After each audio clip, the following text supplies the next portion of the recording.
stream. We do have quorum. I know we're going to be missing Keith Reed today, as well as Councillor Hutchinson, and I'll just keep an eye out as others come into the meeting and note their attendance. Thank you so much. So once Rob's gives you the go-ahead, you're good to go. It will just be one moment here. Thank you. It just takes a minute for the live stream to actually catch up to the website.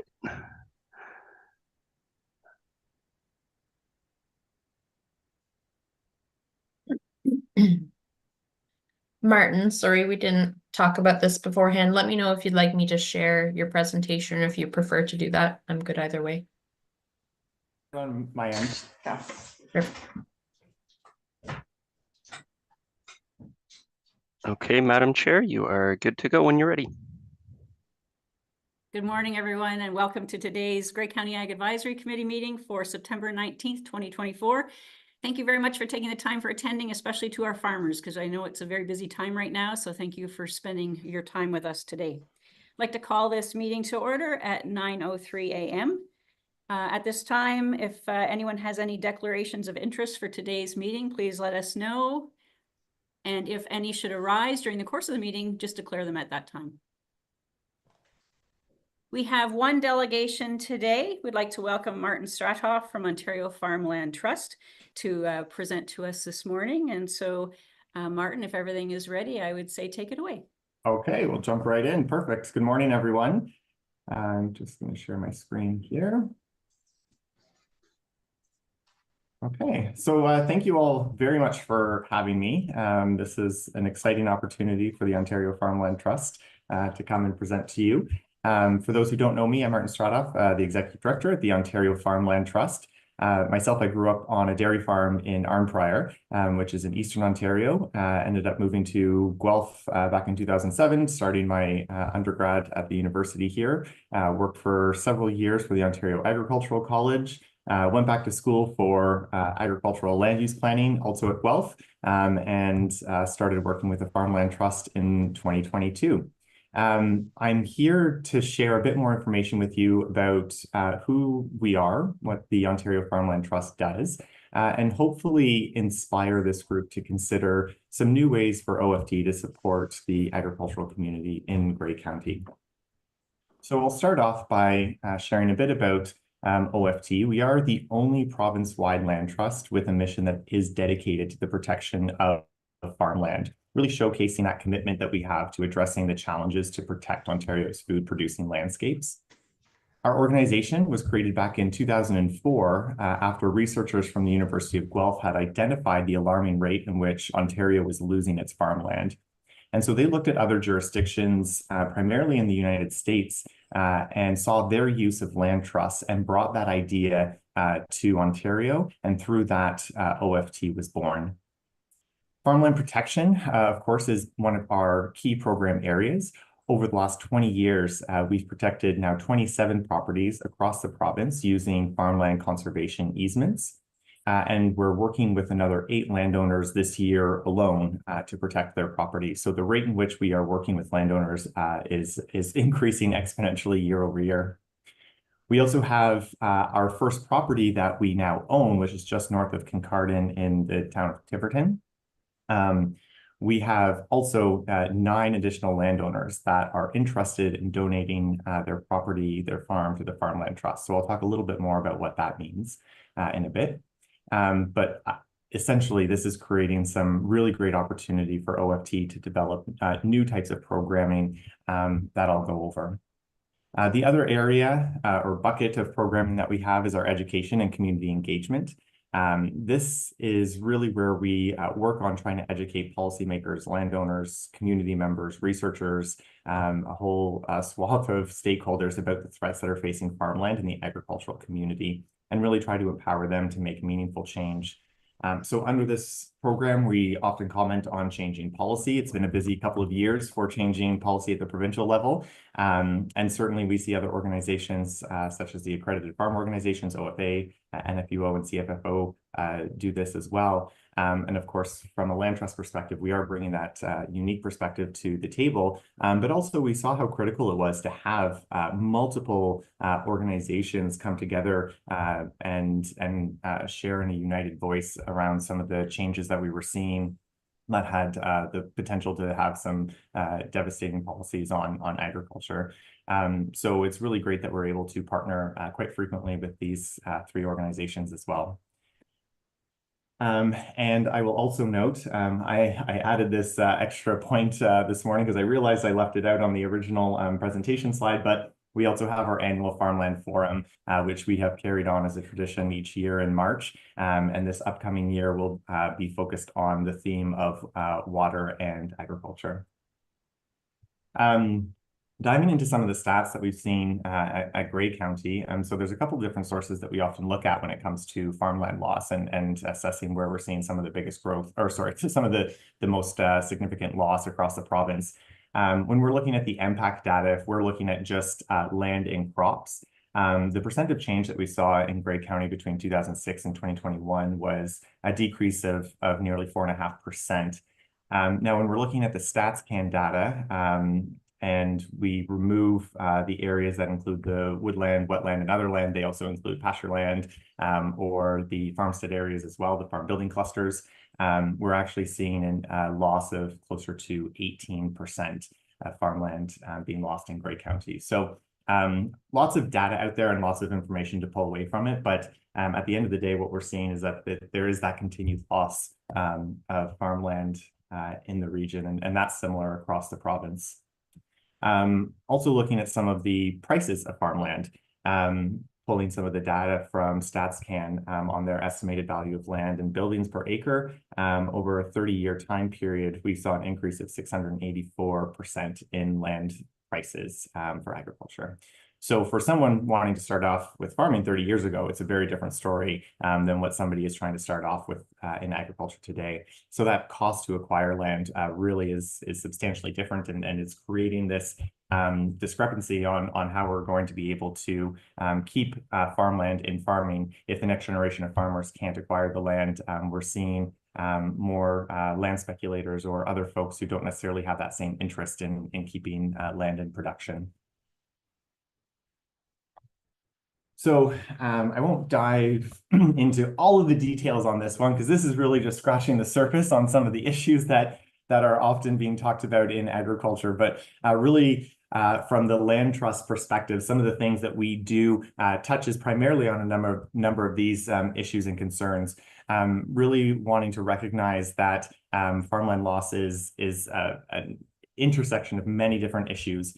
One thing that had stood out to us with a recent research project done at the University of Guelph by Wayne Caldwell and his PhD student Regan Zink, they recognized that there was also a gap in capacity for municipal planners, both the knowledge and capacity to handle agricultural planning files and knowledge around agricultural systems or minimum distance separation or a number of different factors that are impacting our land use planning. And so recognizing that there's that gap that's particularly more at some of the lower tier levels, what the Ontario Farmland Trust, we try to offer support and education on agricultural land use planning, primarily through our Farmland Forum and webinars that we host. But our services are in quite high demand. And so we're actually looking at expanding those services and have been chatting with folks at OMAPR to see how we can help support, especially with the rollout of the new provincial planning statement. There's also, of course, the competing land uses, urbanization, aggregate extraction. We're seeing a lot of talk right now around energy production and storage on farmland as well, which is becoming a hot topic. So we are at the table talking about those issues as well. And of course, land speculators have a significant part to play in farmland loss, buying up land and certainly wanting to lobby and to develop on it. Which is contributing to, of course, what we're seeing in the price of farmland as well. Increase in land prices on that note, incredibly challenging for new folks to get into agriculture. Tech is also changing. There's a lot of different motivating factors that influence the adoption of new technology. Less farm labor, meaning more reliance on technology to afford that technology. Operations often need to get larger in order to have that economy of scale, which is also leading to the consolidation of farmland, so having fewer but larger farms. In Ontario now, our average farm is 250 acres, but we're seeing, of course, still quite the spread across the spectrum. And I just want to add the caveat, like, please don't get me wrong on this. Like, I'm not saying that there is any issue with large farms, but what we're seeing is that if the conditions are only that large agricultural operations can survive, we're going to lose out on that diversity of operations that supports the production of over 200 commodities that we are able to produce here in Ontario, which is very rare for any region really throughout the world to be able to do. So really, without that diversification, both of commodities that are being produced, as well as the diversity of size of operations, the Ontario agri-food sector will become more vulnerable. We're seeing that aging demographic. Almost 57 years is the average age now.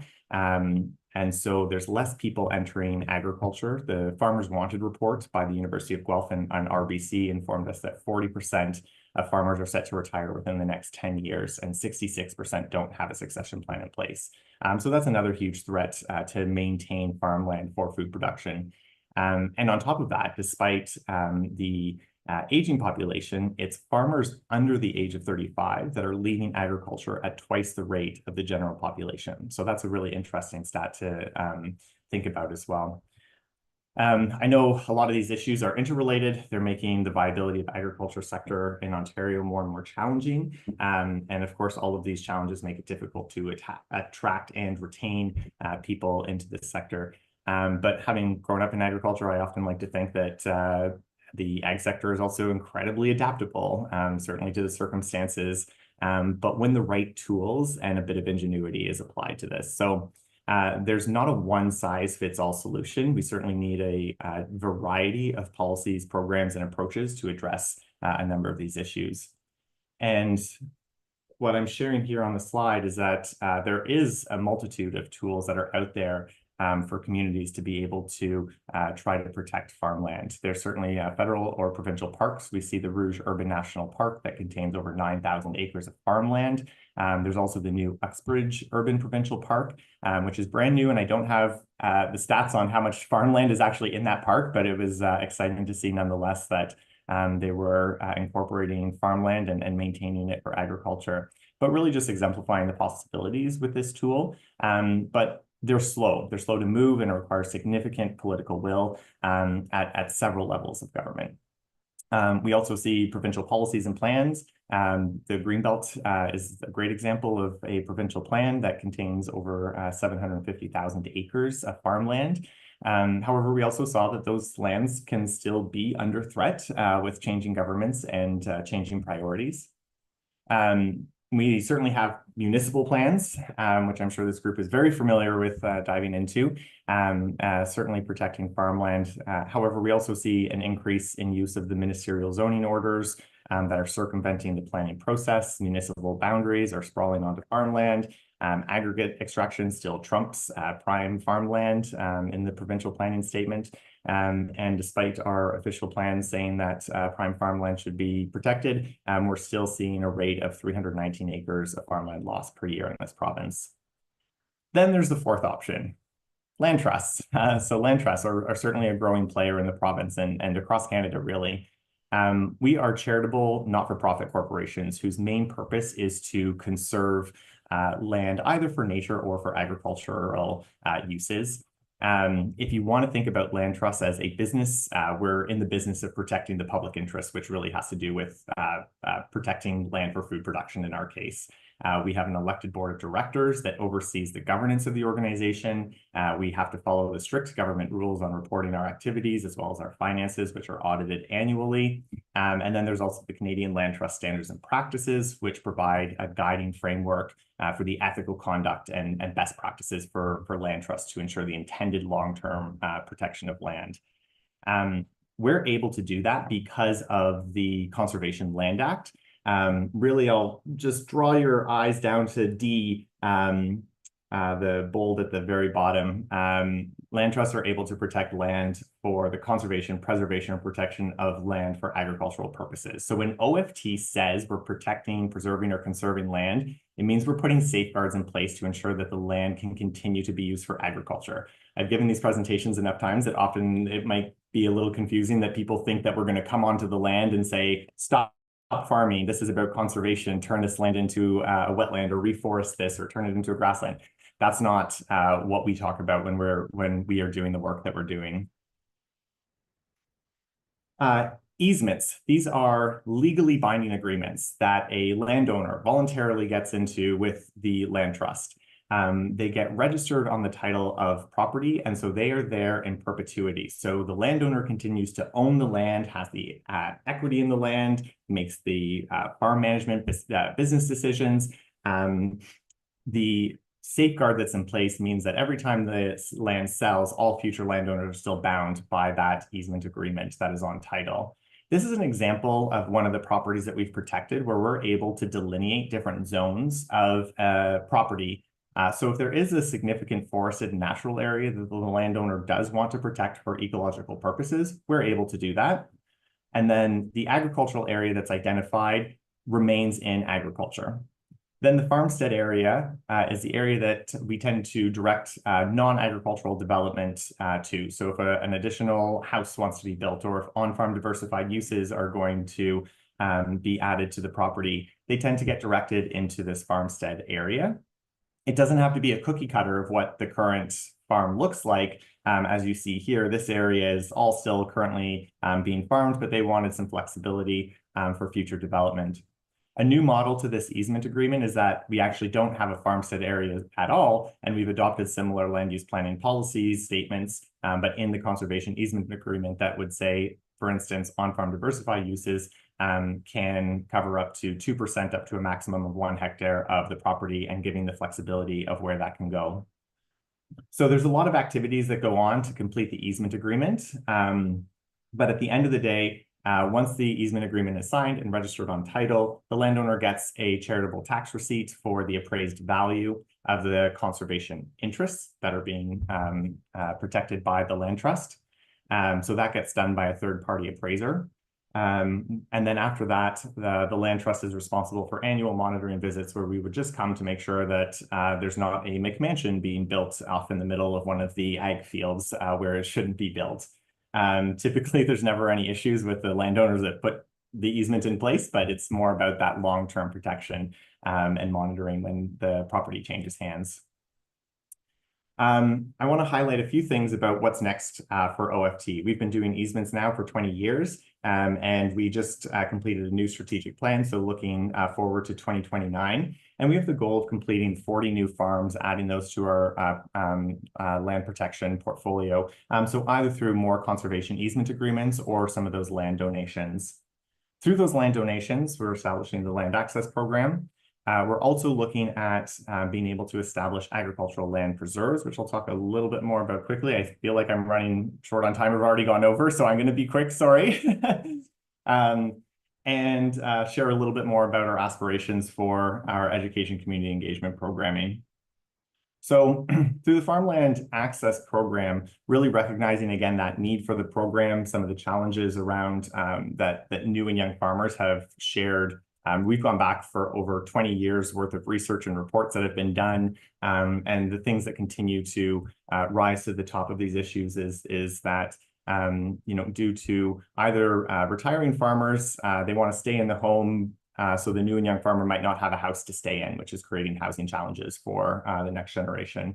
Having challenges with mentorship and training, the cost of the land, size of farm parcels is possibly likely too big for what they want to start off with if they're new into agriculture, and often on short-term leases. And that creates a precarious situation for the farm business itself.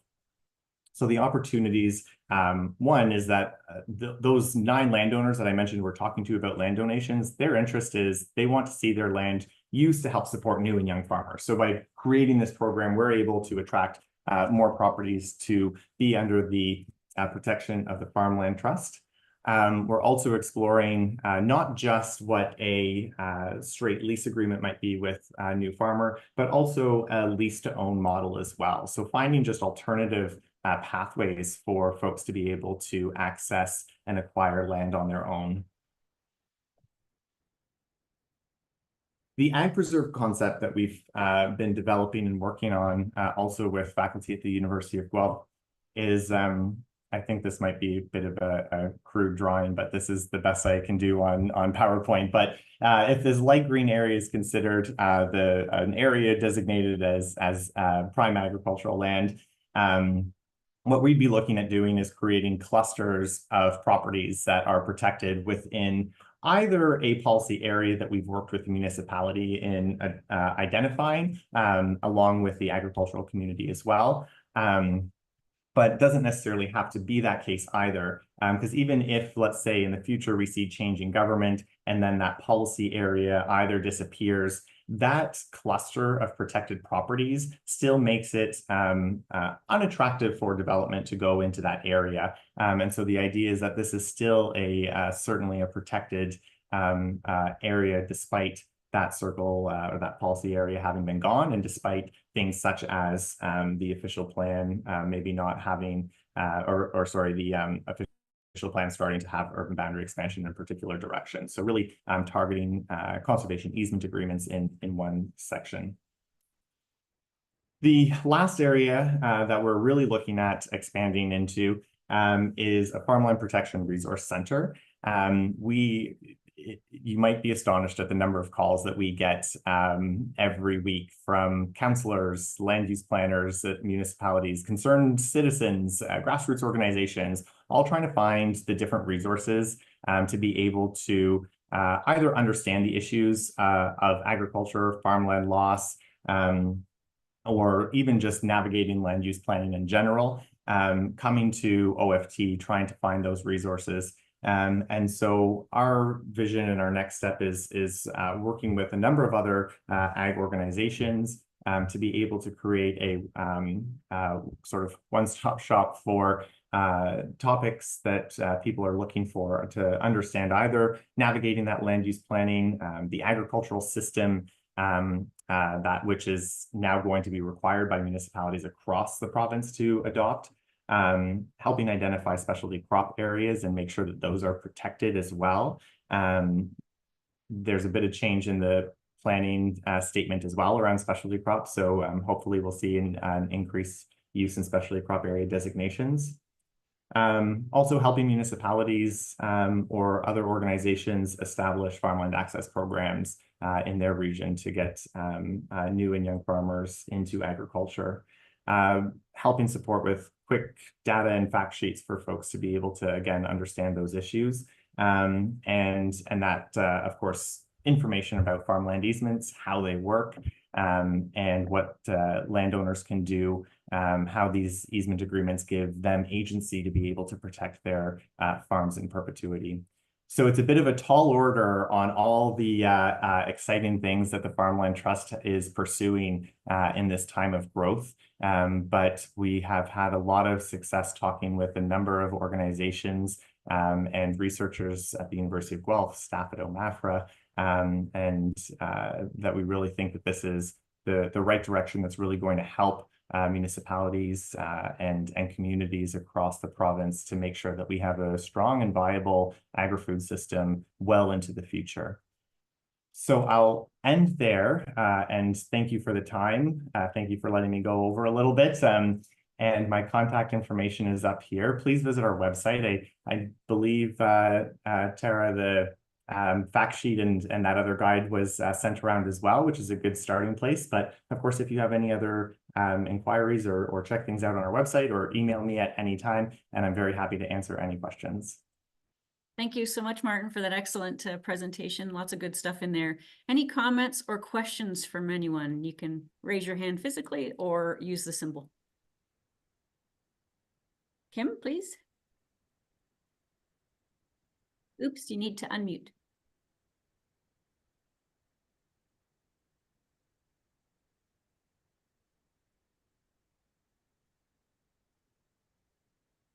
I'm sorry, you let the others go ahead. I'll speak at the end. I don't want to take Okay, up any. Blair, please.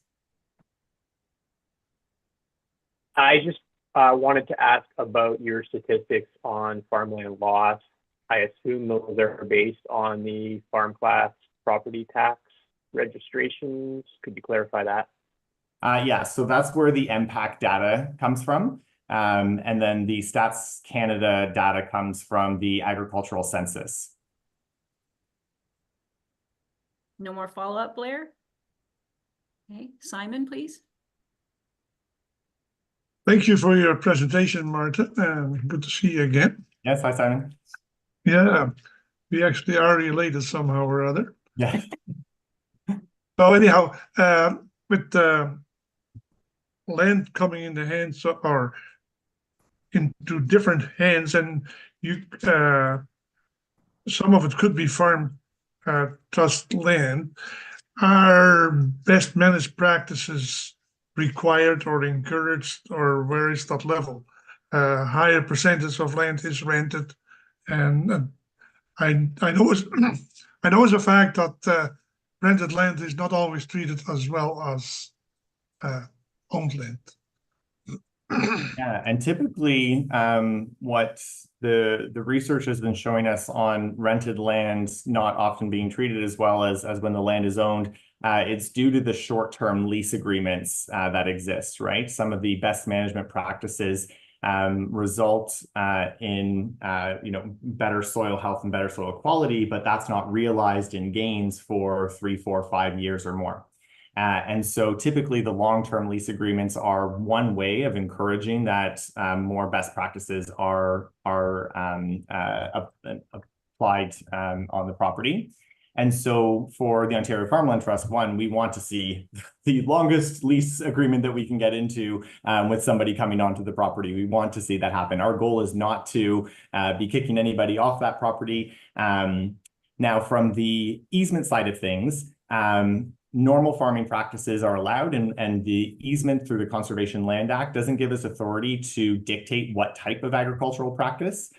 Now, if we own the land, we're able to have management plans in place that do require certain types of best management practices to be adopted and employed onto the property as well. So that's also a bit of a difference between the conservation easement versus when OFT owns the land itself. Now, I would say that the landowners who have been reaching out to us are very conservation-minded individuals and have some really great practices that are already taking place. And there's content within our easement agreements that recognize things such as soil quality should be maintained. Now, the trick also with that is being able to properly monitor that and draw those lines of, well, what's taking place on the property that might otherwise be reducing that soil quality. So a lot of different factors in place, but we're trying to play that role where we can, and certainly through the land ownership model is our best approach for that. Thank you. Thanks, Simon. Paul, please. Morning, everyone, and thank you for your presentation. Just a little bit following up on Blair's question with regards to the agricultural lands that are leaving, or there's less being reported. Through, you said what impact, but if an individual buys a farm, and I know this was a bit of an issue with OFA, or the County Federation, was if an individual buys a farm and then decides to get a grant to plant it in trees, and then maybe applies for the woodlot management plan woodlot management designation. Now, is that tracked? So if good farmland has been no longer designated as ag lands, but it's through the farm class program, but it's been changed, or maybe not even reapplied. Is that being tracked to say, okay, this land is gone here, it's not in for development, it's planted in trees, or it's just hasn't been reapplied for that farm tax plan? Are we tracking that, or is anybody tracking that? So I don't know to the degree in which, like how narrowed down or to the nuts and bolts that gets tracked. Now I know under the MPAC data, they provide either lands and crop or total farm area. Mhm.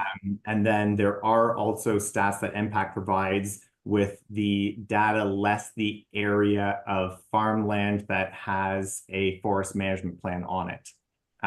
So that is different data than what we see coming from Stats Canada, Right. where some of that stuff, forest and wetland are grouped together. So I'm sure maybe a really great research project for a graduate student or something, but to take all of these data sets that we have and start to say, okay, if MPAC is saying this much is under forest management plans, but this much is Stats Canada says is a part of farms, how can we start to take apart some of that data and see what's happening? But right now, I haven't seen a source either from StatsCan or MPAC or the statisticians at OMAFRA that put a lot of this stuff together. I haven't seen it get to that granular of a level. Right. And I appreciate that, because obviously it's not completely disappearing. It's gone to somewhere else for something else for a different purpose. And I know as a farmer myself, I know I get the Farm Statistics Canada form that it's much more in depth, but you do fill that out for that part. Okay, well, thank you for that.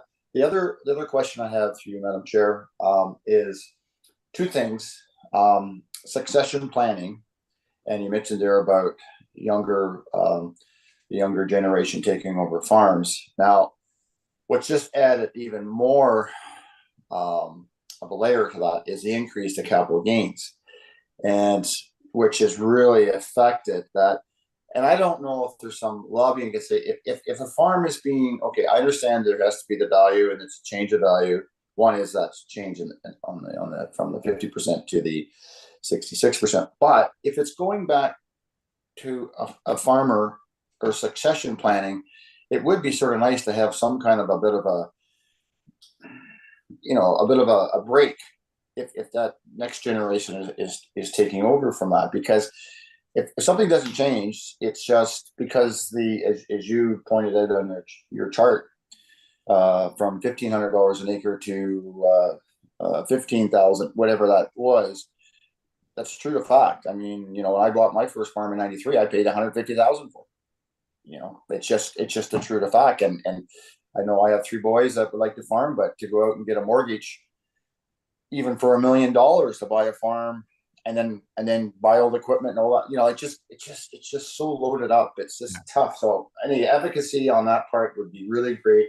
I think there needs to be something that would change it. And then just recently, this past tax season, they started to implement, with regards to trust funds and that whole part about, and that ties into farms and succession planning and other people on the registration of farms and how did that come about. And so there's a number of things that if there's true transformation of the next generation, there needs to be tools in the toolbox if you're going to continue agriculture in this province, or it's going to get to the point where it's either the corporate farm and you're going to lose that family farm part that it's always been continually has been that in order to support the family farm, you have to have off-farm income.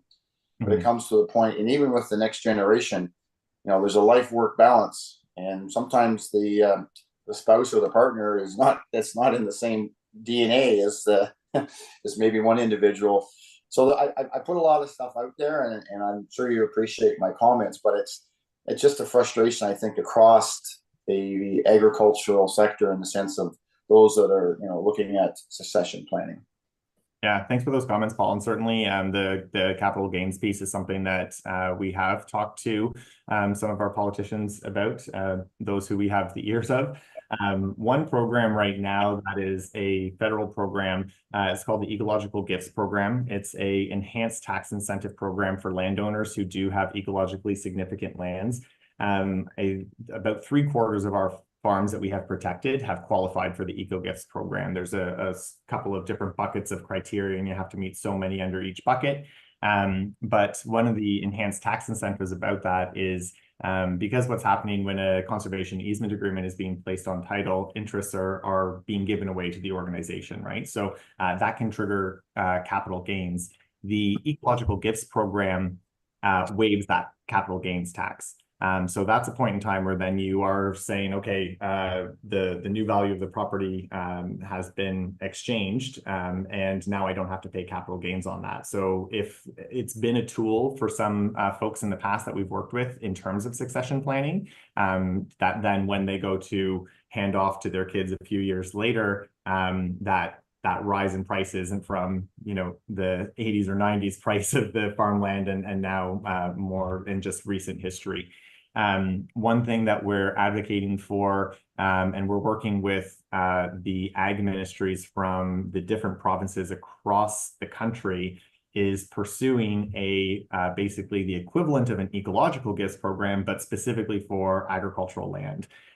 We're saying that if you want to incentivize farmers to go into these types of conservation easement agreements, and farmland needs to be protected, not just to address the issue of farmland loss, but, you know, from a national food security perspective, like there's a lot to be talked about around what's taken place over the last few years around, you know, when we saw the war begin in Ukraine and shipments of grain get blocked. And I think that same year, a year later, India had blocked exports of certain grains as well because of a drought that they had had. So there's just and, you know, even when we look to the US, they're losing farmland at 2,000 acres a day. I've had people try to argue me, it was like, oh, we don't really need to worry about farmland loss here. We can get cheaper food from elsewhere. Well, what's going to happen when those countries can't produce enough to feed their own people and they start to have protectionist rules in place, right? So we need to protect our land. And if we want to be incentivizing landowners to do that, here's some tools. My thought, though, is that that's a stopgap for this generation. The next generation, if those capital gains are then going to be triggered next time around, you know, so it's kind of delaying and inevitable that we still have to deal with that issue of rising farmland prices, pressures on it for development. But it's something that we can try to have right now that will incentivize both land protection and address the issue of the capital gains tax. Thank you for those comments, and it just something has to change, because not only for the, you know, Grey County is predominantly known as animal grazing, that type of, but the cost per acre is actually, I think right now that in the province, I think is it Canada, the cattle numbers are at the lowest they've ever been since 1987, I think it is. But you know, I have conversations with my sons, and they say, you know, it doesn't make sense to raise cattle where you can grow corn and soybean and all that kind of stuff and get more per acre out of your land, which then, you know, changes the aspect of, graze animals and that type of thing. So there's a lot of competing interests to try to make it pay and try to make it work, just even from a lot of different dynamics. And so, yeah. Well, and instead of the 200 commodities, we'll be producing corn, wheat, and beans. We need to make the conditions suitable for that diversity of crop production. Yeah, and from a carbon aspect is, you know, having lands and hay and pasture are good. Anyway, thank you very much. Thanks, Paul. Good discussions. Thank you. I do want to quickly get to Shirley and to Gail before we move on to the next topic. Shirley. Thank you very much, Madam Chair. Good morning, everyone. Martin, my question is also in relation to the 319 acres of land lost per day, and I appreciate the discussion regarding potentially a data breakdown of that number, but I'm curious, you know, here in Grey County, is there an average number of acres that are lost here in our backyard, so to speak, of farmland? Yes. So depending on how we want to look at those numbers, again, one of the challenges, if we're looking at Grey County, I have all my data right here in front of me, and there's a bunch of different sets from it. So if we're looking at, let's say the 2006, let me back up a little bit. That 319 acres per day is the difference of land across Ontario that we lost between 2016 and 2021, when the last census was done. So in Grey County, what we see in all land between 2016, there was 495,000 acres in production, which would include forest and pasture, everything, anything that was included as part of the farm. So 495,000. And then in 2021, what we saw was 448,000. And so that's a loss of your 47,000 acres divided by your 5 years. That's about 10,000 acres a year, 9,400 and some. Now, again, that's there's a lot of complexities behind what's behind that number, and too much to probably get into right now. I could talk all morning about this. But yeah, very. If you do want to talk about it, shoot me an email.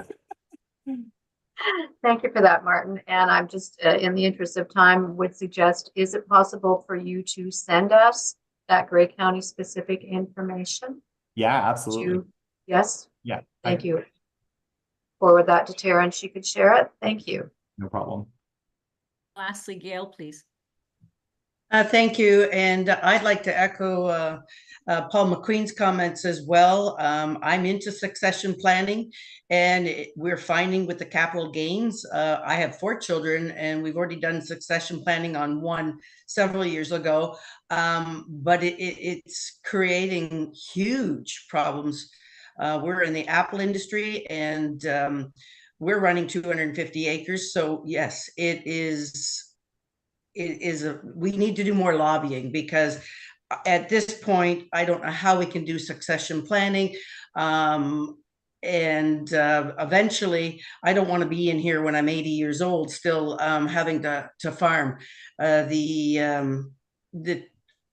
There's something needs to be done. And if we start lobbying and maybe getting other farm organizations to start doing things as well throughout the province, and I really, we're at lost, you know. And Paul, I don't know if you want to be farming till you're 80, but it's definitely very, very difficult. And you know, we look at our land in the Blue Mountains and Grey Highlands, we can get more for development probably than you can for farming. So then I think that's what the farmers are doing. They're saying, oh, in our area, you know, if you want to sell property, you know, I think that the numbers, I was wondering if that 11,987 in 21 is an average, or because at one point we could get $20,000 an acre or more.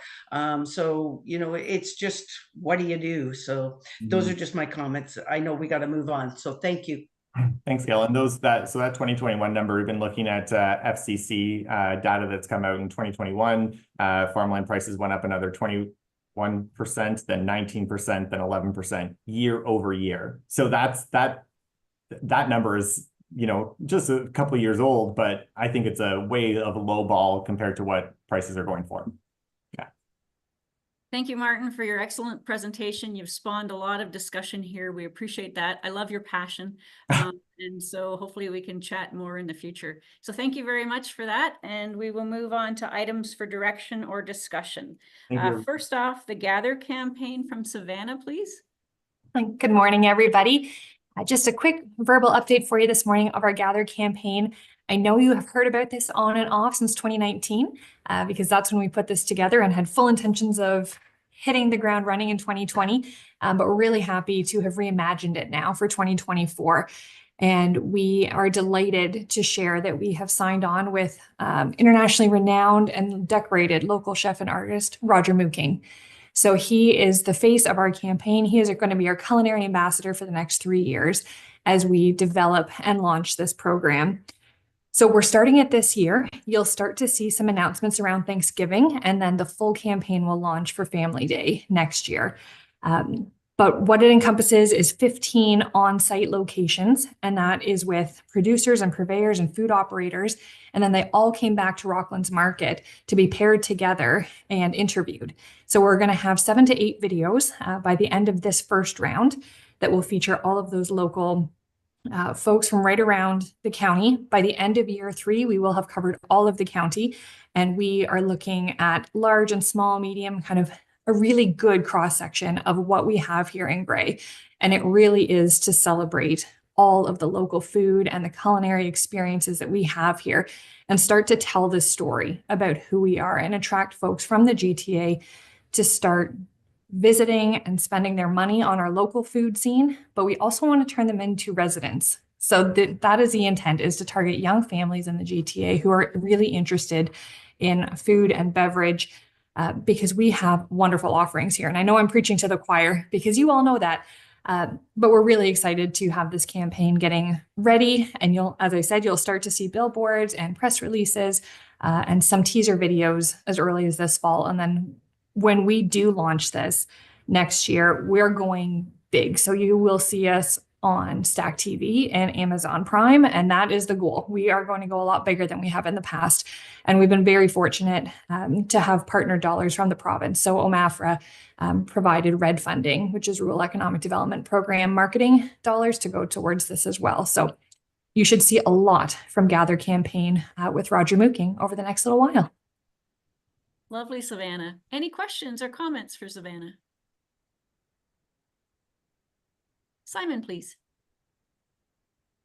So the videos, they will be available at the YouTube. They absolutely will, yes. And that will be somehow or other will be on your billboards that you that people can see it.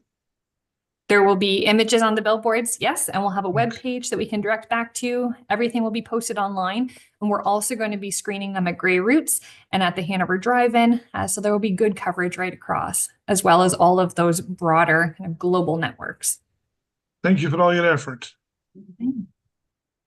Any other questions or comments for Savannah? Seeing none, thank you very much for that, Savannah. And I believe you have another update, the Ag Sector update, or Ag Sector Summit, sorry. Excellent. Thank you so much, Chair. So the Agriculture Sector Summit, this is something that is coming out brand new from our Economic Development, Tourism, Culture Master Plan.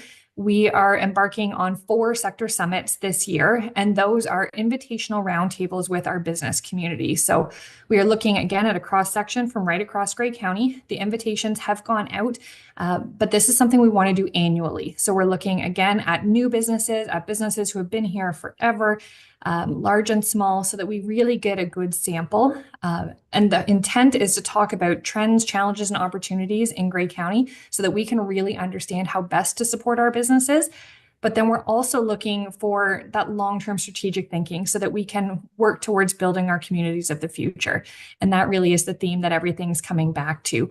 So we are doing agriculture, tourism, manufacturing, and small business this year. As I said, we will aim to do this. It will be every year annually. All of the economic development officers from the municipalities will be there with us. So it's a facilitated discussion.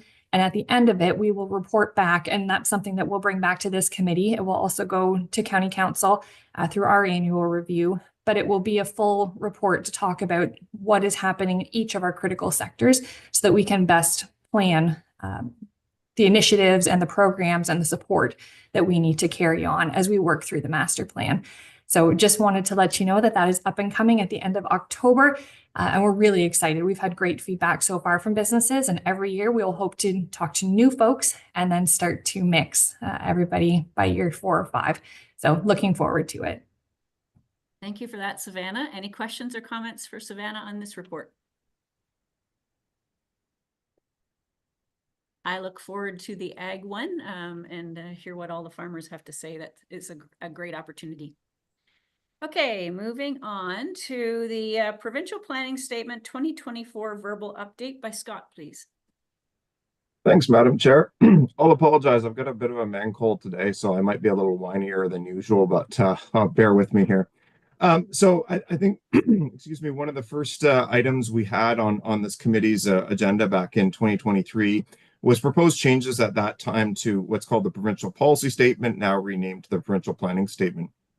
There's been 2 additional drafts since then, and that very first draft caused a lot of worry across the county and across the province with respect to some of the changes that they were proposing to make to agriculture. I'm really pleased to say, as it pertains to agriculture, the province has listened. They've backtracked on a number of those changes that were most concerning, and I would say that a number of the changes that are being put in place are actually sort of either status quo or in some cases better. There's a few that are still concerning, but I'll just touch on a few very quickly that pertain to agriculture. As our deputation mentioned this morning, the province is requiring that all municipalities use an agricultural systems approach. So this is something that Gray has been doing for a few years now, and it goes beyond just looking at the farmland itself. It's looking at the entire supply chain and all those supports that support farmers and agriculture in that regard. The province has also clarified that farms in prime agricultural lands can now have up to 2 additional residential units on it.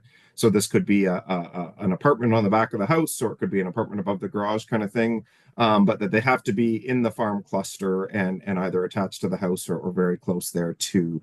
And these 2 additional residential units would be above and beyond anything that's required for farm labor.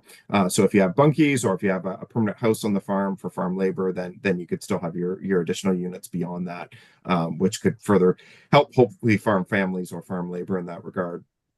They've clarified some of the policies with respect to surplus farm dwelling severances and how those relate to the ARUs, in that the remnant farmland could no longer have either a primary dwelling or an ARU on it, or an additional residential unit. They've also put in some policies with respect to energy storage systems and renewable energy facilities to say that they could be permitted on farm, but they would only be permitted at an on-farm diversified use scale, which is a very, very small portion of the farm in that regard. They've also clarified some of the policies with respect to rural uses, and again, the rural uses are very much status quo. Other than they've clarified some of the recreational attributes of the rural lands. And so from an ag and rural perspective, we believe that the changes are fairly supportable. The one that has garnered a lot of attention in the media and certainly in planning and municipal circles is the province has made it easier to expand a settlement area or to create a new settlement area. And so that's where we do have some concerns that this could have a negative impact on prime ag and rural lands in that regard. It used to be that there was, excuse me, a detailed study required before you could even consider going into ag and rural lands, and some of those firm requirements have been eroded. So at the end of the day, this isn't a draft any longer. The province has announced that this is the provincial planning statement that will take effect on October 20th. So we're not necessarily in a position to provide comments back to the province in that regard. But given that we've talked about this project a few times at this committee, we wanted to make the committee aware of these proposed changes, and certainly happy to take any questions if there are any, but it's certainly timely given our deputation this morning. So with that, I'll turn it over to you, Madam Chair, and happy to answer any questions if there are any. Any questions or comments for Scott in this presentation, Simon? Oh, sorry, Laurie, to take the floor there. I was quite clear on the severances, Scott. What the change in there, or is there a status quo in there? Through you, Madam Chair, thank you for your question, Simon. So it's relatively status quo with respect to the severances. So you could still sever land to create a new farm. So let's say you had 200 acres, you could divide it into two 100-acre parcels. You can still sever land for an agricultural related use. Let's say you had a grain drying operation on the farm that you wanted to create a small separate parcel for, or where there's farm consolidation. So where one farmer buys out another farm, you can still sever off the surplus house. The change to those surplus house policies relate to just clarifying that where you have a surplus house and say you also had a detached additional residential unit, so maybe an apartment above the garage, you can't sever those separately. So that was one of the concerning changes in the earlier draft, was that some read it as though you would be able to sever each house and each additional residential unit separately. But if you like, they've closed that loophole. So from a severance perspective, I'd say it's relatively status quo for our prime agricultural lands. Thank you. Any other questions or comments? I did think it was interesting, and I think it was brought up at the council meeting as well, about how in the climate change section, it seems like they're kind of soft pedaling future thinking on climate change initiatives. I think it's odd that I'm just wondering what you think that means for long-term plans, that they've made this decision to pull back there. Yeah, thank you, Madam Chair, for your questions and comments. Certainly some of the comments that the county had put forward on the two earlier drafts was that we'd like to see more provincial direction on climate change. And as staff, I think we believe that all levels of government bear some responsibility here, whether they be federal, provincial, county, or municipal in that regard. And we all need to be maybe doing a little more in that regard. So we'd really hope for some provincial leadership. They haven't stripped the climate change policies, but I'd say they're not radically different and maybe, in my personal opinion, not moving the ball forward as far as they could have been. They talk about preparing for the impacts of a changing climate, which is something we all need to do in terms of adaptation. But I think mitigation is also a key component, and certainly Gray's Going Green and Gray Climate Action Plan really focuses on that mitigation element, and we're just about to kick off an adaptation plan here as well. Great. Thank you, Scott. Moving on then to 4D, an update on the official plan amendment 23. Thank you, Madam Chair. I guess that's me again. I've just got a very brief PowerPoint that I'm going to share here. Hopefully everybody can see the screen there. So the county's official plan was approved in June of 2019, and we as staff and council have been working with it since then. And there's been a number of amendments to the plan. Some of them are privately initiated by developers, and some of them have been our own county initiated amendments. There have been some confusion amongst some of the county's rural designation policies. So these would not be our prime agricultural or our special agricultural policies. It would be specifically our rural policies. As it as it relates to some of our non-farm uses that are permitted in the rural designation. And just for everyone's benefit, generally we have our settlement areas across the county where they permit most of our new growth. We have our agricultural and special agricultural designations, which are primarily reserved for farming. And then we have our rural designation, which again is still primarily used for farming, but has a little bit more flexibility than our agricultural or special agricultural designations. And we've seen some proposals come forward in the rural designation that as staff, we believe are better suited towards our settlement areas and uses that we wouldn't necessarily encourage in these areas for all the reasons that Martin shared with us this morning in terms of worry about loss of farmland or worry about conflict between these proposed uses and existing farm operations.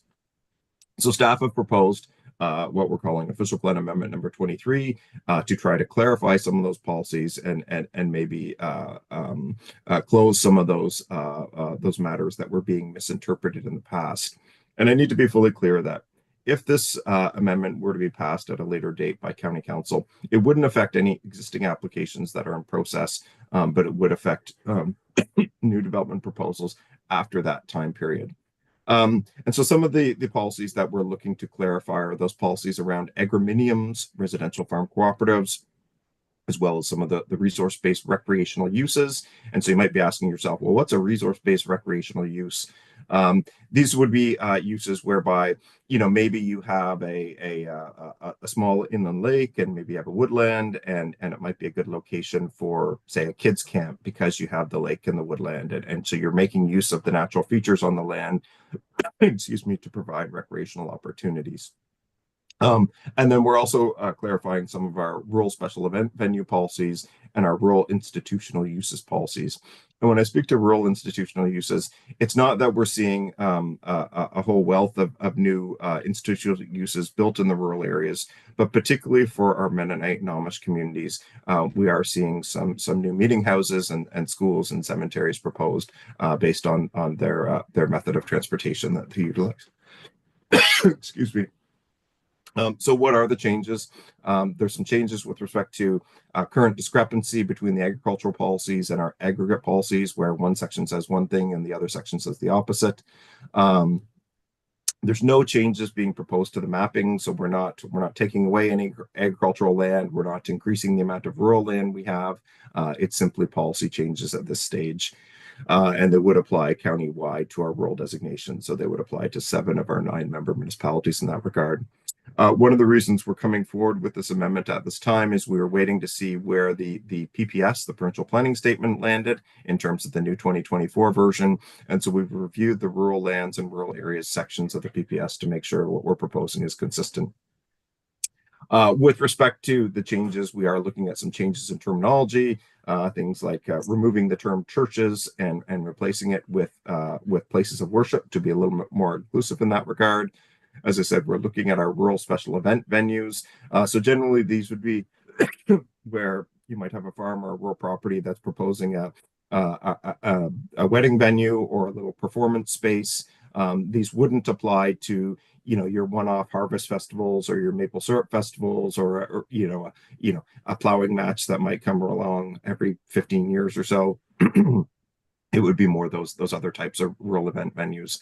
As I said, we're strengthening some of our policies with respect to residential farm cooperatives and agrominiums.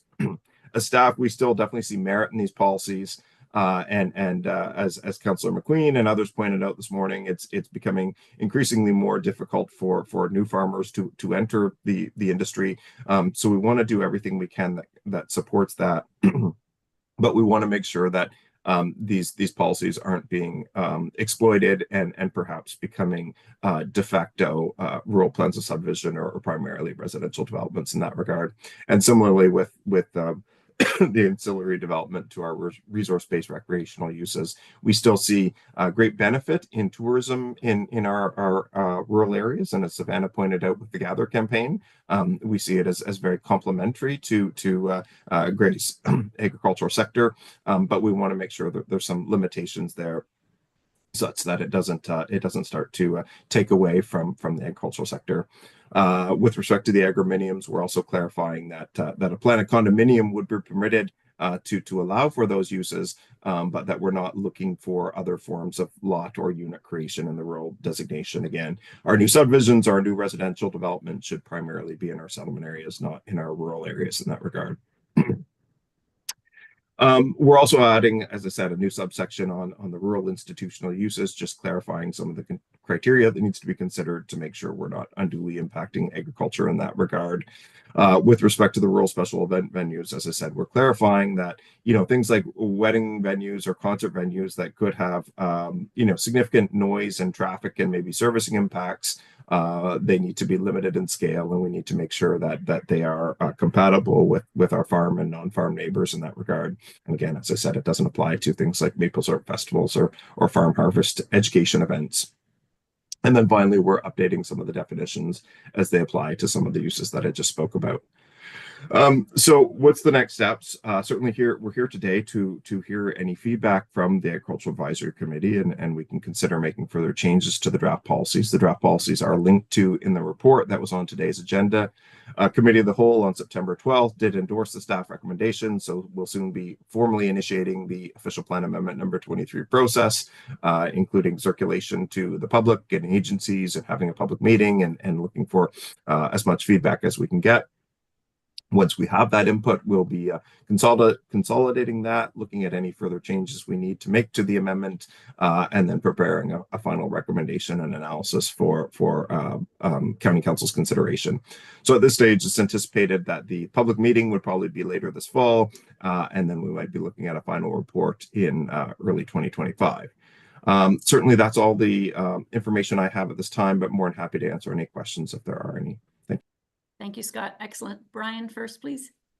Thank you, Madam Chair. And I just wanted to thank Scott for soldiering through that while he's clearly suffering from a cold and demonstrating that once again, Grey County has the most dedicated planners in the land.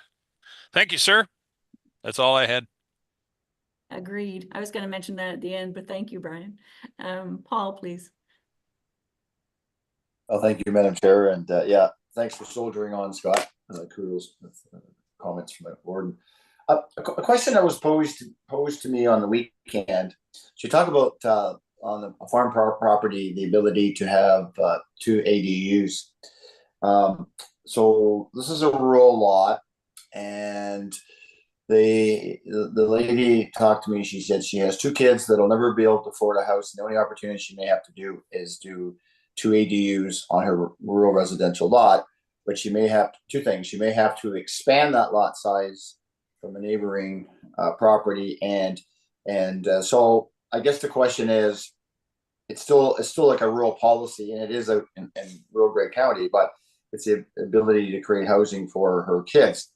Can you share some light on the process on that? Is that something that's, you said 3 that's on farm parcels, but does that now allow 3 on rural residential lots that are still in the agricultural area, probably for employment purposes or just place to live? I don't know, but they may have to make a slight change in order to create enough space to incorporate those secondary ADUs.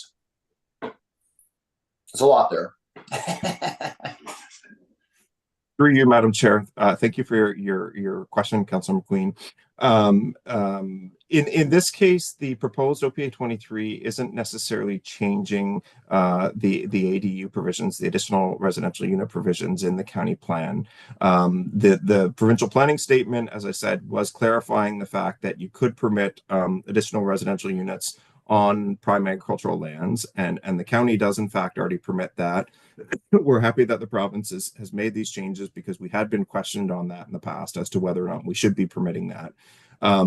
Specifically with respect to the prime agricultural policies in the provincial planning statement, it does give you permission for 2, but it clarifies that at least one of those 2 has to be attached to the existing dwelling. So whether that be an addition on the back, or whether it be in a basement apartment or something else, and then you could have one separated additional residential unit. With respect to the rural lands, generally speaking, there's thought to be a little bit more flexibility in the rural lands. So maybe, if the county or member municipalities wanted to pursue through their official plans or zoning bylaws some additional clarifications or permissions in rural lands, we could certainly consider it.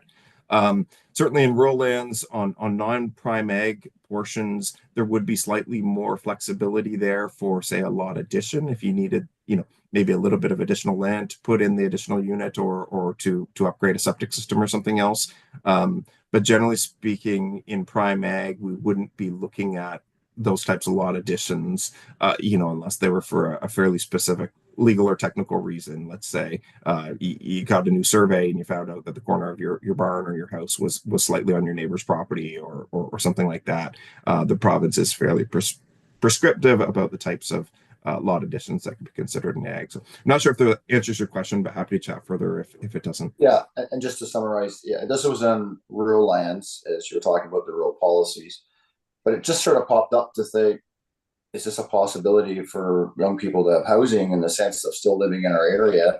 This was the mother that was asking me about this, and said, that may be the only option to create housing for her kids, is creating 2 ADUs on a residential rural property. And it's a struggle out there for young people. I know we're talking about more agriculture, but it is in the rural setting, and it is in our countryside, and it's I'll be happy to talk with you further. I just thought it was a unique question that I thought, well, they may have to expand that a little bit, but it creates housing, and it creates keeps our population numbers up and all that kind of stuff. But thank you. Thanks, Paul. Gail, please. You'll have to unmute, please. They did. Sorry, there. I thought I had unmuted. A question to Scott then. When do you proceed to see a public meeting coming about? Because I am having an agricultural meeting next week, but my agenda is packed.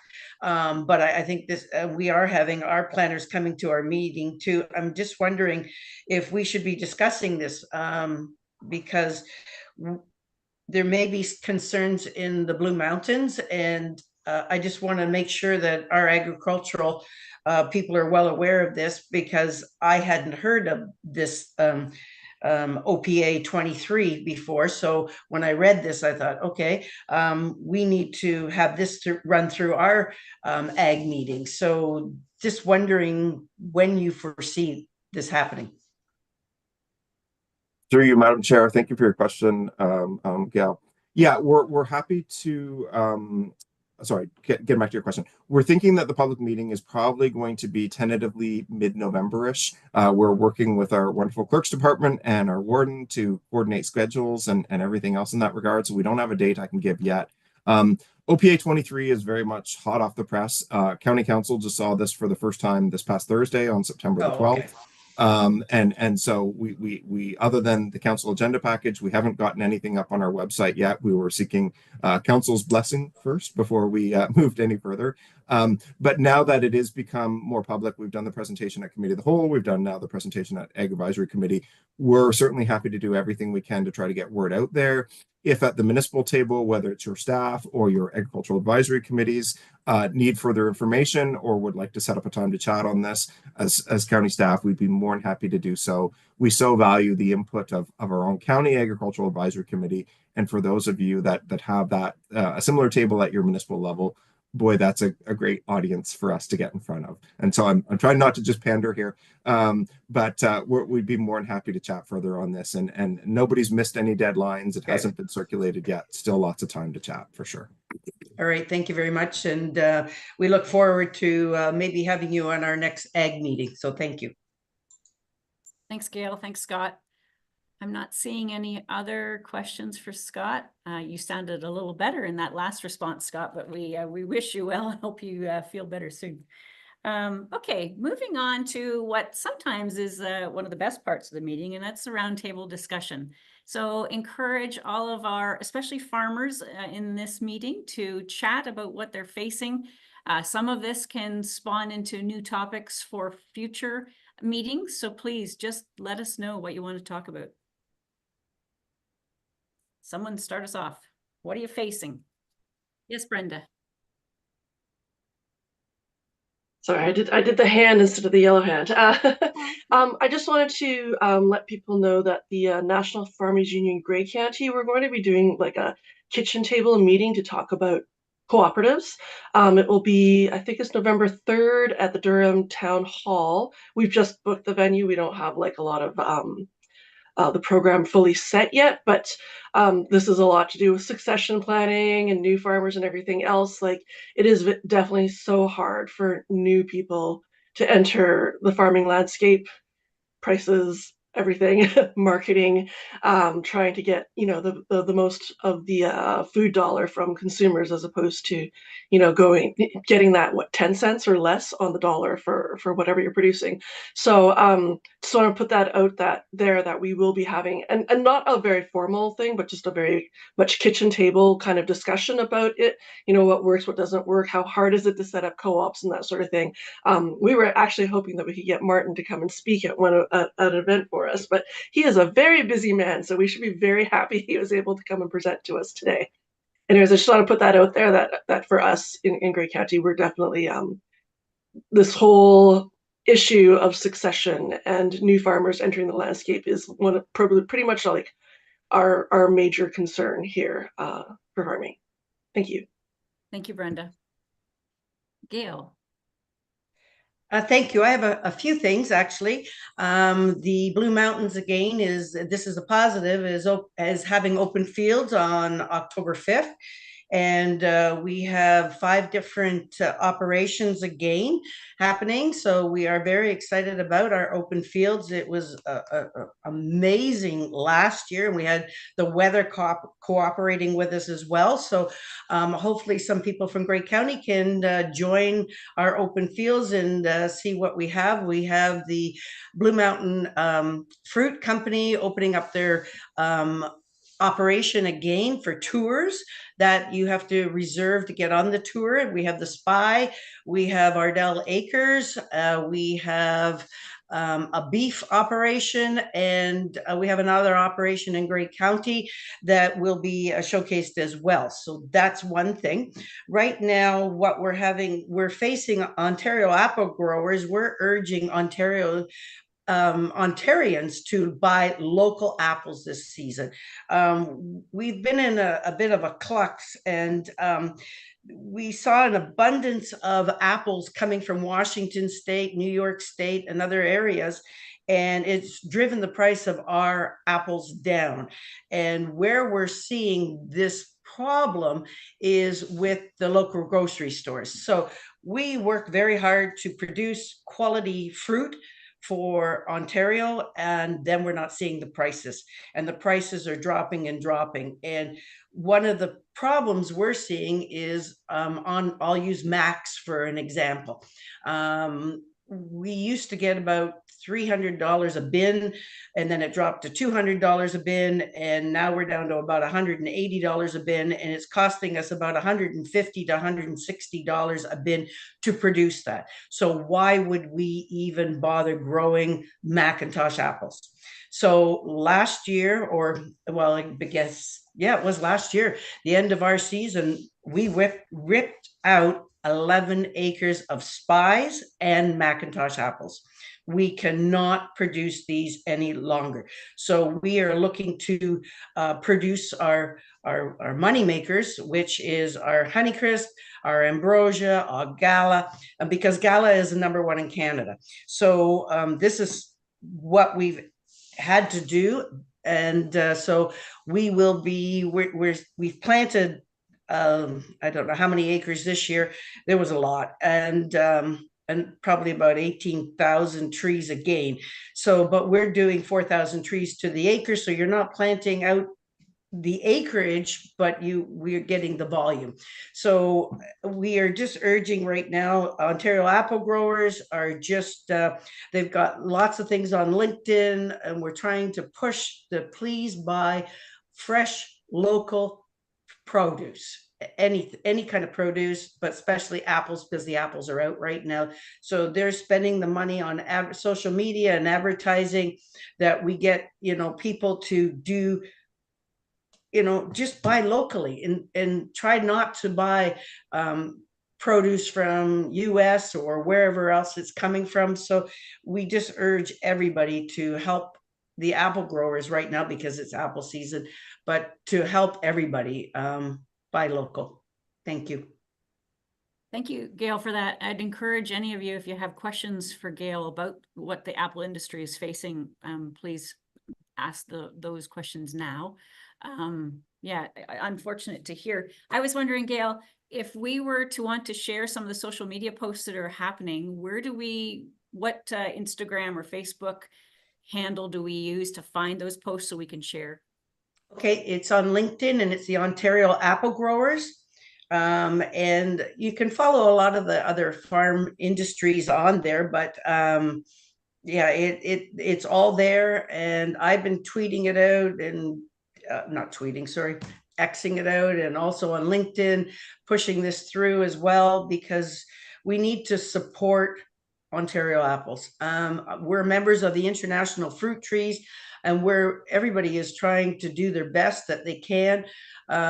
We solicit internationally as well right now, like buy Ontario apples. So, there are other commodities out there, or other countries that are pushing, especially the US, they're pushing their apples as well. But we're hearing that there was a lot of frost damage in Washington and New York as well. So hopefully people will want to buy from Ontario, and we can export it out and get our product out there.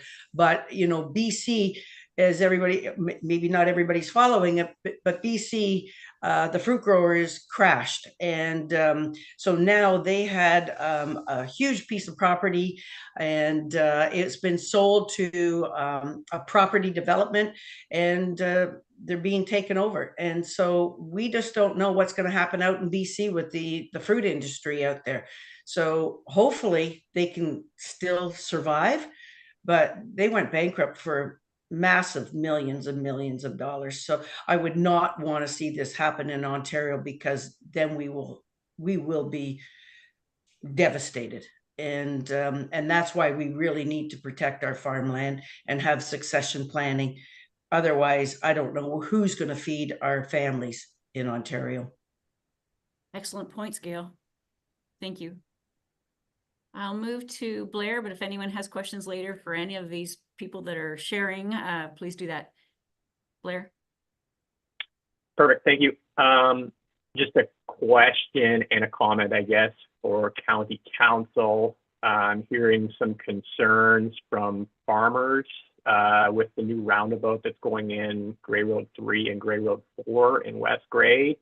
I think everyone's in agreement that it's a great spot for a roundabout, but there's some concern with the design of it, height of the curbs, ability to navigate big equipment without popping tires off rims and that kind of thing.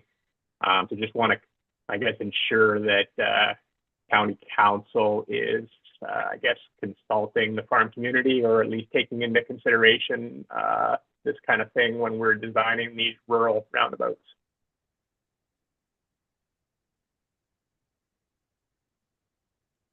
Randy, would you like to speak to that, please? Yeah, I could speak to that briefly, and thank you for the question, Blair. Really appreciate it. So there was some items as it relates to the curb that was installed being higher than what was originally intended. So we're looking at doing some modifications to that curb, because there were some instances where large trucks, trailers were, especially if they're float trailers, they were rubbing against some of those curbs and stuff. So we are looking at doing some revisions to some of that curb work. So hopefully that will make some improvements to some of the challenges that are currently being faced with that. So that work's underway as we speak, and hopefully that'll alleviate some of the concerns.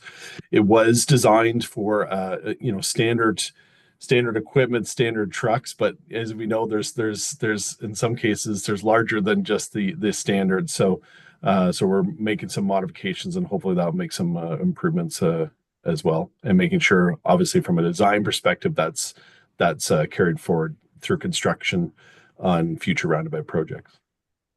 Thanks, Randy. Any follow-up, Blair? Yeah, I guess just make sure there's consideration for a roundabout like that that's out in the middle of the country. Probably needs different specifications than one that's in the middle of downtown Durham or wherever, right? Fair comment. Appreciate that. Wonderful. Other comments from anyone, really, but farmers especially that are on the committee?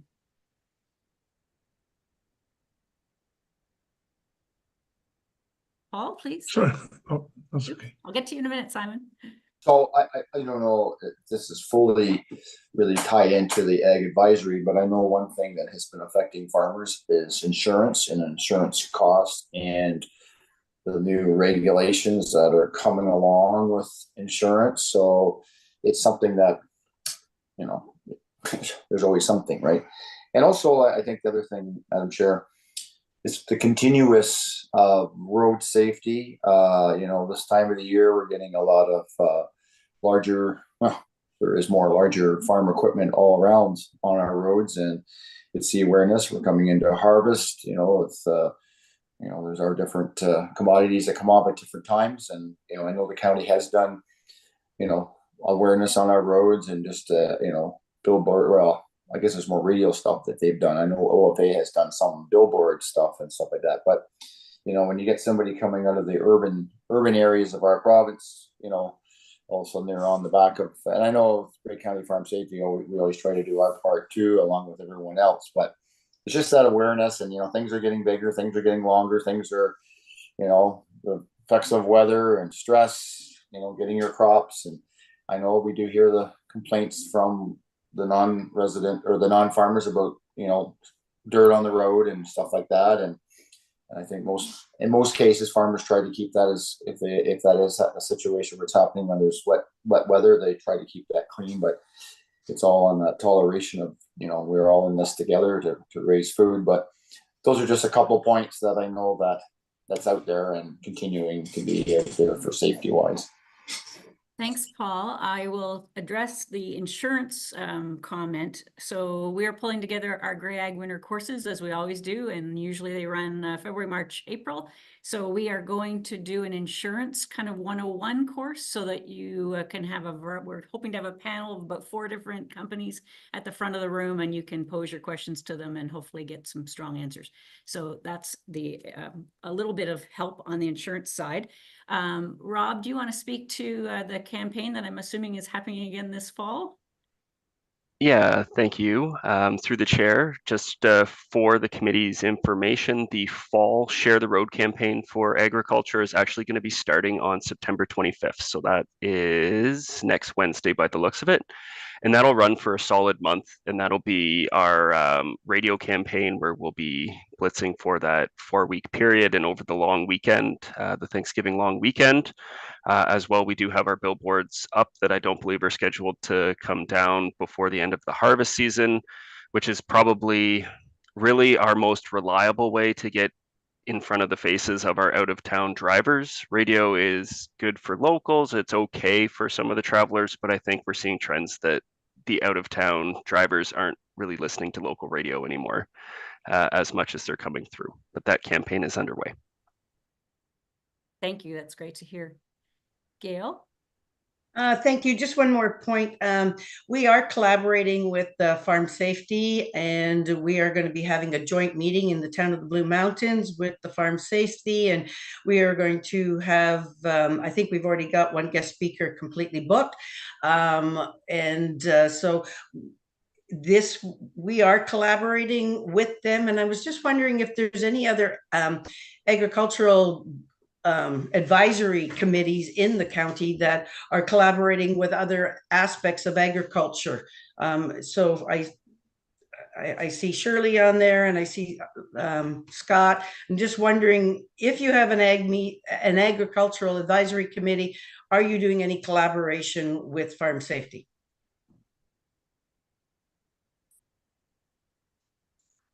Shirley? Thanks very much, Lori. And just in response to Gail, we don't have a formal committee of council in terms of an agri-rural group, but we do have a farmers group that meets on a semi-regular basis, and I'm privileged enough to be invited to those meetings. There's not necessarily a full collaboration at those meetings with other guest speakers, but that's a good idea, Gail, and I'll suggest that. We do have Councillor Tony Bell as a member of Farm Safety, and the most recent comment from Councillor Bell was the financial situation of Farm Safety. So I would just encourage any members of County Council here who are also have their municipalities as members of Farm Safety to consider supporting them financially. I'm quite certain our Meaford Council will. We always have, because I certainly believe in the work of Farm Safety. I've attended a few of their meetings over the years, and I'm very supportive of what they do. So that's kind of where we're at in Meaford. Thanks, Shirley. Can someone from the county tell us how many of the municipalities have an ag advisory committee as part of their committees?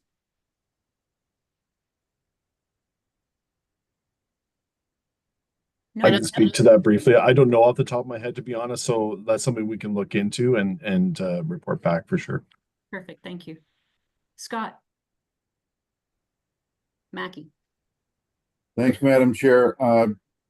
Chatsworth does not have an agricultural advisory committee. I mean, but we do certainly support the Farm Safety, and we have a council member that is on that committee, and we've continued to support that throughout the years. So that's it from Chatsworth. Thank you. Wonderful.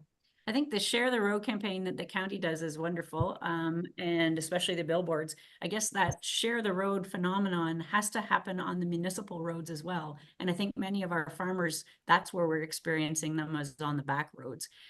We experience that on one stretch. It's actually the Holland-Euphrasia town line, the old name maybe, but there are BMWs, et cetera, that are just going 100 plus.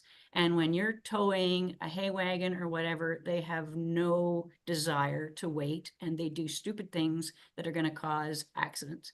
So I don't know how we communicate to those guys as well. They just don't know how to drive on our back roads. We live near a lovely farm store, and our road is definitely a lot different since that side road farm store opened, because those individuals do not know what a gravel road is with one track in the middle. They don't know how to share the road. And so there's a lot of communication and education that needs to happen. I don't know how we do it, but it needs to be done, or there's going to be more and more accidents. Brian, please. Thank you, Madam Chair. I was just going to say that in Southgate here, we have a very local Egremont Proton Federation of Agriculture. So we do consult with them from time to time, but we don't have a formal farm advisory committee. Good to know.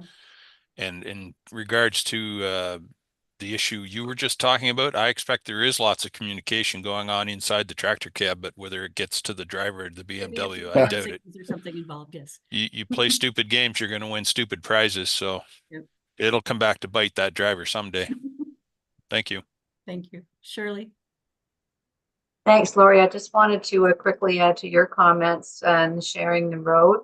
And also, we've seen here in the municipality of Meaford an issue with parking on the side of the road, for example, at the entrances to trails where people are not getting their cars all the way off the road. And there's recently been an accident because a car was partially on the road, and, you know, sun gets in your eyes sometimes, and the individual didn't see the car, and that caused quite a serious accident. So I don't know if there's a way to work that into the Share the Road campaign, that the actual parking of cars to make sure that they are off the road and parked in the proper places. Point, Shirley. Thank you. Paul, next. Yeah, just to follow up, as Secretary of Grey County Farm Safety, we actually have a meeting tonight at the Ag office. Everybody's welcome if you wish to come out, and we do try to get out to the local fairs with our members, and we certainly appreciate all the support that we do get in Grey County. A couple things that I will say with regards to road safety is I find sometimes on a tractor you have the blinker up high, but they don't seem to pay attention to that when you're trying to turn. Now, something that my boys bought me for Christmas, and it's actually pretty cool. It's actually a magnetic flashing light that you can stick to your wagon, and actually through a device picks up in your tractor, and you don't need the wires anymore. So it's actually a pretty cool device that it allows those towing vehicles that you are towing to have the flashing lights or whatever, and it almost works a farm away. It's pretty amazing. And so that's all new technology that comes along, and maybe that's something we need to promote further, because it is to make sure that driving public is aware of what the farmer is doing, and certainly blinking and flashing lights is something, because I've seen it so many times. You go to turn left and then somebody flies by it, and it just, you're going slow for a reason. And I know that there has been campaigns to say, the slow moving vehicle signs, there's vehicles that use this road. I think the county has had that program over the years as well. I don't know if any of them remember when they took their license that was a question or a test part on that getting your license, and if they remember or even knew what that sign means. Who knows? Maybe there's an education part on what that sign means and that type of thing. So anyway, all good discussion for the best of everyone. Thank you. Definitely. Thanks, Paul. Gail? I'd just like to thank Grey County for paving our road, Grey Road 40. It's like the Daytona Speedway now. So my husband and I were taking a delivery in our flatbed full of apples, full. And we pulled out of the bottom farm, and we had people flying around at us, and because they're doing about 130 coming down our road now. And we were warned by the Director of Transportation, Pat Hoy, that would happen. But now that's putting our lives at risk, or somebody coming down and getting underneath our flatbed. Because one of the people just came, because we have a hill through the town line there, and you come back down and it says 70, and then below where our entrance is, it increases to 80, but they're already at 130 when they hit our entrance, and we couldn't pull out. And you know, when you're gearing down like that, it takes a lot to gear down and then to get up to speed. And these people are just flying. So we don't have any share the road signs yet, but this was just traffic. This wasn't cyclists. So even when cyclists come down the road, they're going to love it, because I'm going for a bike ride this afternoon, and you can continually just keep going. And but yes, I would appreciate getting some share the road signs up. I know you haven't finished yet, but I'm just wondering about the speeds. I will be talking to the Blue Mountain OPP, because I sit on that board as well. But I'm just wondering about Mayor McQueen there. How about having some officers down at the bottom in Grey Highlands still, coming down over the hill before you hit the town line, because we're having issues coming out of our own home farm.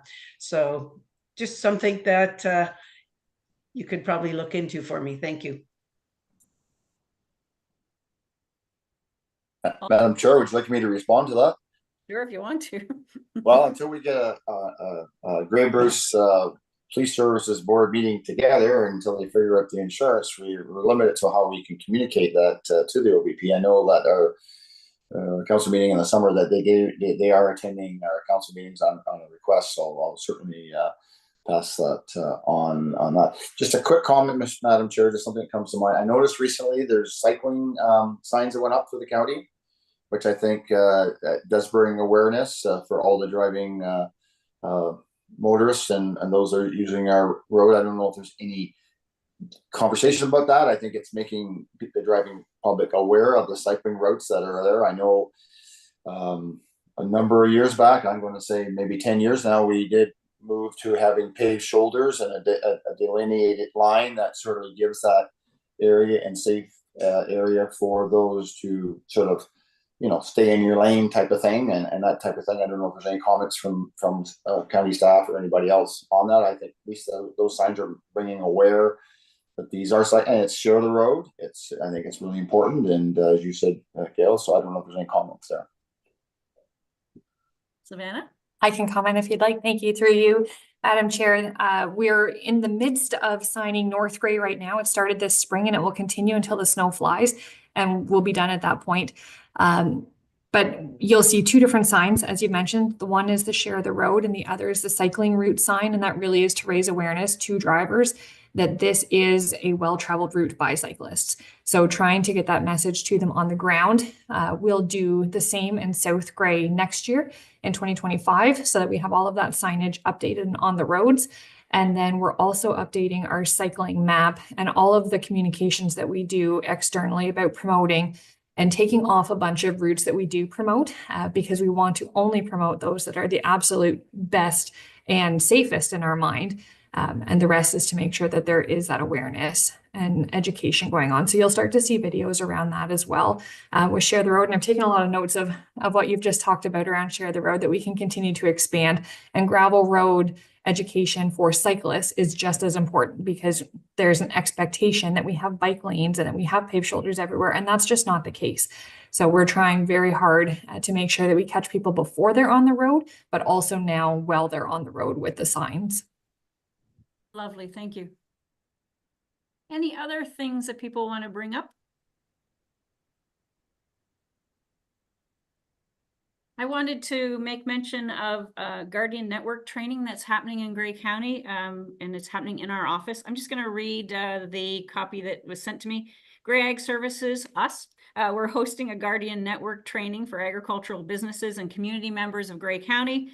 The Guardian Network is a community of passionate mental health advocates that supports Ontario's farming community. The Guardian Network includes a one-day suicide prevention training and ongoing peer connection and continuous learning for trained guardians. The role of a guardian is to reduce mental health stigma in agricultural communities by fostering mental health conversations with farmers who may be in distress and connect individuals with appropriate mental health and crisis resources.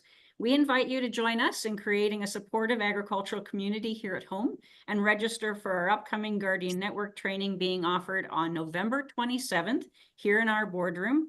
The training is in person and will run from 9 till 4. There's no cost. Lunch will be provided. And this training is open to anyone over the age of 18 who have direct relationships with the farming community. So it is an exceptional training. We offered one over a year ago and had the room packed, which was great. If you want to register, just email me. I can send you the link so you can participate. The beauty about the Guardian Network training is it's just not one day.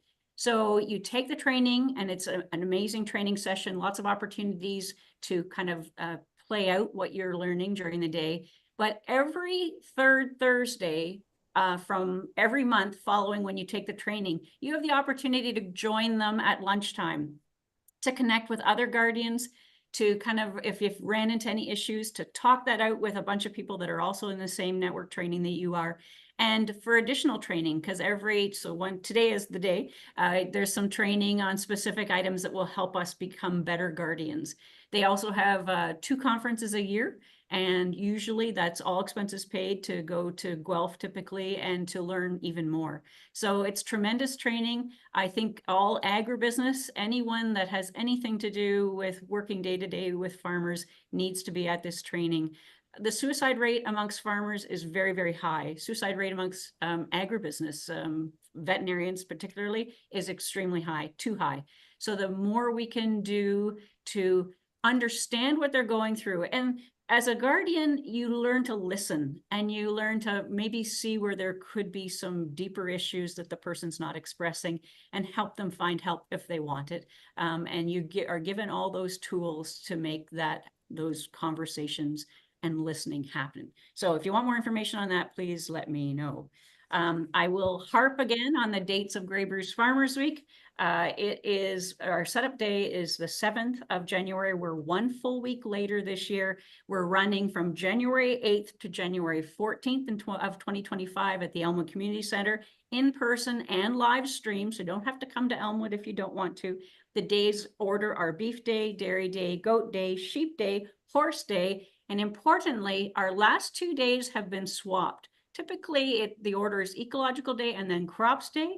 This year, to get rid of some conflict with another conference, we're running Crops Day on the 13th and Ecological Day on the 14th. So we look forward to seeing all of you there or on the screen. So we hope you will join us. And one last announcement from Grey Ag. We are pulling our courses together, as I said earlier. If you have any ideas of what courses our ag community and rural communities could benefit from, let us know and we will run with them and make them happen. So, and we, every year we're trying to create something different. So we really appreciate getting comments from other people. I'm going to turn to Scott, please. Thanks, Madam Chair. I just wanted to take this opportunity to thank all of the agricultural societies throughout Grey County. We've been enjoying a lot of fall fairs, and it certainly is a celebration to agricultural, both past, present, and future. And without the contributions of so many volunteers and all the sponsors and the exhibitors, we wouldn't be able to celebrate agriculture the way we do. So just a shout out to all the agricultural societies. Thank you. That's lovely, Scott. Yeah, they're putting on some amazing fairs, and it does take a huge number of volunteers to make those happen. So as you say, thank you to all of them. Paul. Yes, Madam Chair, just for maybe some future topics for our future meetings. I think you asked for some comments there. I wonder if we don't have anybody in this. I don't look at anybody in this forum that has that represents the C4s that are on the agricultural lands of Grey County. I know Grey County has a policy and their official plan, but then the lower tiers, some are.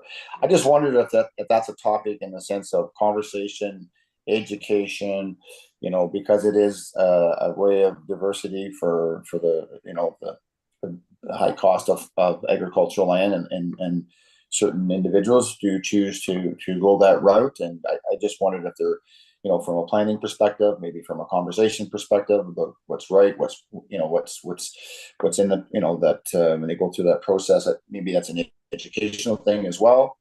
And a little bit of maybe around source water protection. I know I just became a member of the Source Water Protection Committee here in Grey Bruce, and I know there's some items around farming and residential buildings and wells and all that kind of stuff. I don't know if that's something in the future or something moves on. I know source water protection is mandate is to protect municipal wells and all that kind of stuff, but I think an education of you know, around all that stuff is maybe something to touch base on, just in the sense of information. I don't know how many people watch this forum in the sense of you know, tuning in, but I don't know. It's on YouTube, I guess, and it's there for others to go back at a certain time. But I just throw those two items out, Madam Chair, if there's some interest in something to be on a future meeting. Cool. Thank you for that, Paul. I'm sure we are all taking notes. Gail. A quick question to yourself, Lori. Do you offer a course on Canada Gap? No, what is Canada Gap? Oh, Canada Gap is an auditing system that if you sell a commodity, that you have to be inspected. And so we just went through ours on Monday, and it took 3 of us, and my son's a chartered accountant, to complete. And we've been following, you get to do 1 audit every 4 years live, and then the rest you do self-auditing. And I heard through my son that there's a lot of people in Southern Ontario who are failing the Canada Gap. And thanks to my son, who's got an accounting degree, we passed it with 97%. But this has been very, very stressful to our family, having to complete this. And I'm just wondering if there is courses that could be offered. So with these other farms who are failing, and then, you know, there's a lot involved with this. It's about water and source water, and how your workers are handling food for safety reasons. So, and you have to, you know, if they use the washroom, they have to know how to wash their hands correctly. And, you know, sometimes we have a language barrier. Our men come from Jamaica and they don't understand us. And then they try to relay back to the auditor, and the auditor doesn't understand them either. So it's a very intense, stressful, it's been 3 months that we work at it all year, but it's been very stressful trying to even just to get it passed. And now people are phoning us and going, how did you pass this? So I'm just wondering about a course for Canada Gap, and if you could look into that. Thank you. Sure. And actually, we were on an excellent experimental acres tour yesterday, and our last farm, now that you say that, that's what they were telling us. I wasn't sure what phrase they used, but they were talking about, because of Canada Gap, they couldn't do this, or that. So good to know, and we can look into it. I'm not sure whether they offer training, but maybe if we can find a panel of farmers that do pass with flying colors, maybe they would be willing to share what they have done. Would that work, Gail?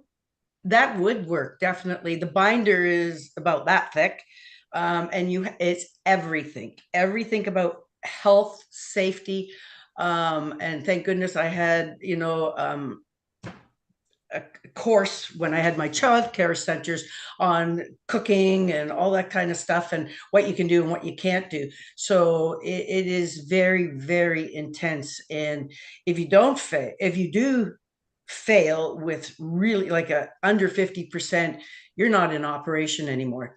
So that's the other problem. Right now, there is only 200 apple growers in the province of Ontario. And so they all have to do this Canada Gap program. And we're seeing many, many of them fail. And so some of them are just going to go, we can't do succession planning, we're out of here. So this is the concern in the apple industry. So I can help you do something. So thank you. And anyone that's selling produce off their farm then has to have this. I'm not I don't sell off my farm. I sell to fruit stands in all of Ontario, but also to Costco, Sobeys, whatever, and it goes through the packing plant. But even to go through a packing plant, they have to have your certificate before you can even send your crop there. So like Blue Mountain Fruit, Georgian Bay Fruit Packers, you cannot send anything to them until they've passed. Wow. Good to know, Gail. Thank you. We'll look into it. Brenda. Okay. Yes, good agricultural practices. That's what GAP stands for. And I remember taking, I believe it was an OMAFRA, whatever they're called now, led, it was a full day course. And yes, it's a giant binder. But mostly, I mean, it's food safety, essentially. It comes down to, let's not make anyone sick with E. coli or Listeria or whatever else we can transfer to people. So, Lori, I would say maybe check in with the ministry, because I remember they used to run like courses like locally. Like I think I went to Mount Forest for mine, but that was literally 12 years ago or 13 years ago. So anyway, beyond that portion there, what Paul was talking about, which actually I have now, Paul, you brought up just before Gail spoke. I'm now like blanking. Source water protection? Yes, source water protection. Sorry. Yes, I think if it could be brought to our attention, I think Grey County has had a deputation and so on. There's an issue of karst. Karst, water protection, residential wells, all that sort of thing. I think perhaps we do need to have a larger conversation about that. There's definitely a lot of passing the buck, because at the end of the day, no one actually has been made to be responsible for this. And, we have already experienced tragedy in the past, and we probably don't want to have to go through that before we actually have someone take responsibility. So I think it would be good to maybe have a discussion about some of the unique geological formations that we have in Grey County that could lead to a lot of wells, like private wells, being contaminated unknowingly, knowingly, whatever you want to call it, by agricultural practices. So yeah, I would definitely vote that we should have that as a topic at one of these meetings. Wonderful. Thank you so much. Any other? So just on that, Madam Chair, and part of it's the awareness to the farmer as well. Like it's the awareness part that needs to be out there. It's just, yeah, sorry. Okay, thank you. Okay, we've had a wide sweeping discussion on a lot of different things in the round table, and that's exactly what we're supposed to do. So thank you very much for chiming in, everyone. Okay, moving on to correspondence. I believe we don't have any correspondence, so we will move on. Any other business?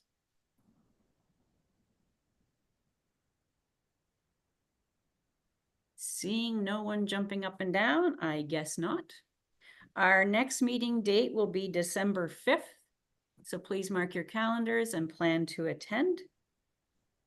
Anything else, Tara, that we should be covering? No, I don't think so. I do have some further materials that Martin had provided to the committee, so those will be circulated to this group when the minutes are complete. Thank you so much. And thank you so much for pulling us all together every quarter. This is great. Okay, would someone please make a motion to adjourn? I see Gail first. I hope that everyone enjoys the rest of your day. We're being blessed with some pretty amazing weather, so try to get out there and enjoy it. And otherwise, enjoy your months till we see each other again in December. Take care, everyone.